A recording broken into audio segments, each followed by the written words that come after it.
Sì, diciamo un incontro formativo per questi ragazzi che si affacciano al mondo del calcio, sicuramente da parte nostra che abbiamo un po' più di esperienza avanti con l'età possiamo trasferire e verificare quella che è stata la nostra esperienza sui campi di calcio, anche se loro si approcciano a questo mondo in maniera differente.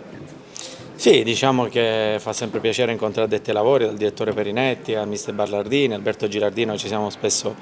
scontrati e incontrati, quindi sicuramente fa sempre piacere avere a che fare con questi grandi professionisti che hanno lasciato e tuttora lasciano un'impronta importante nel nostro calcio.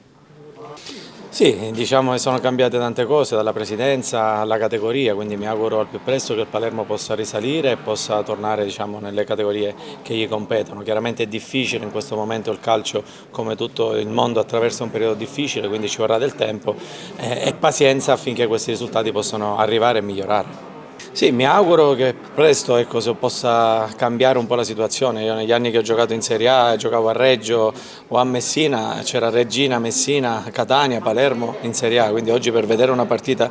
di Serie A bisogna andare a Napoli, quindi questo la dice lunga su quello che sta succedendo al sud e chiaramente reinvestire sui vai giovanili o investire per chi ancora non sia adeguato sicuramente è fondamentale per dare lustro al territorio che fortunatamente è anche un terreno molto fertile e quindi dà la possibilità ai giovani di emergere.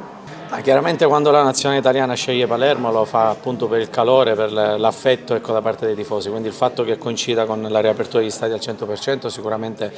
è testimonianza che c'era bisogno di questo supporto e credo che domani il pubblico sarà veramente il 12° uomo in campo, anche perché Barbera sarà gremito, sarà sold out, quindi sicuramente è di buon auspicio per quelli che sono i playoff della nazionale.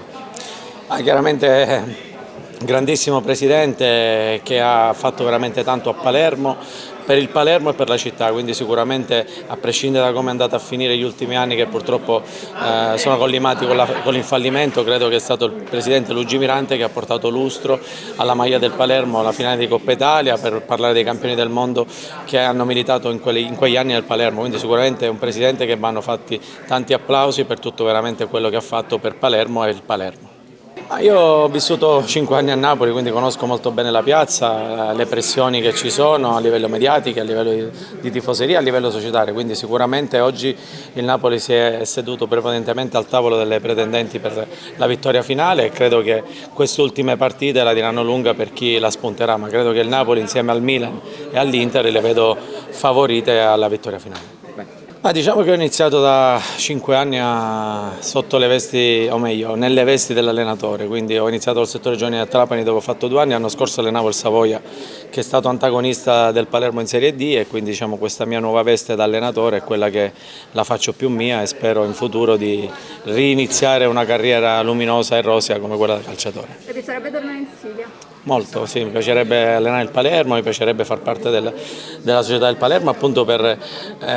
cercare di valorizzare quelle che sono le giovani leve di questo territorio, però diciamo, non dipende solo da me, ma molto volentieri mi piacerebbe dare il mio contributo. Sì, diciamo che ho assistito e ho guardato con grande attenzione questa sua conferenza perché ritengo Baldini sia un allenatore molto preparato e competente e quindi credo che sia andato a toccare le corde giuste per stimolare, per cercare di motivare i calciatori che indossano la maglia del Palermo perché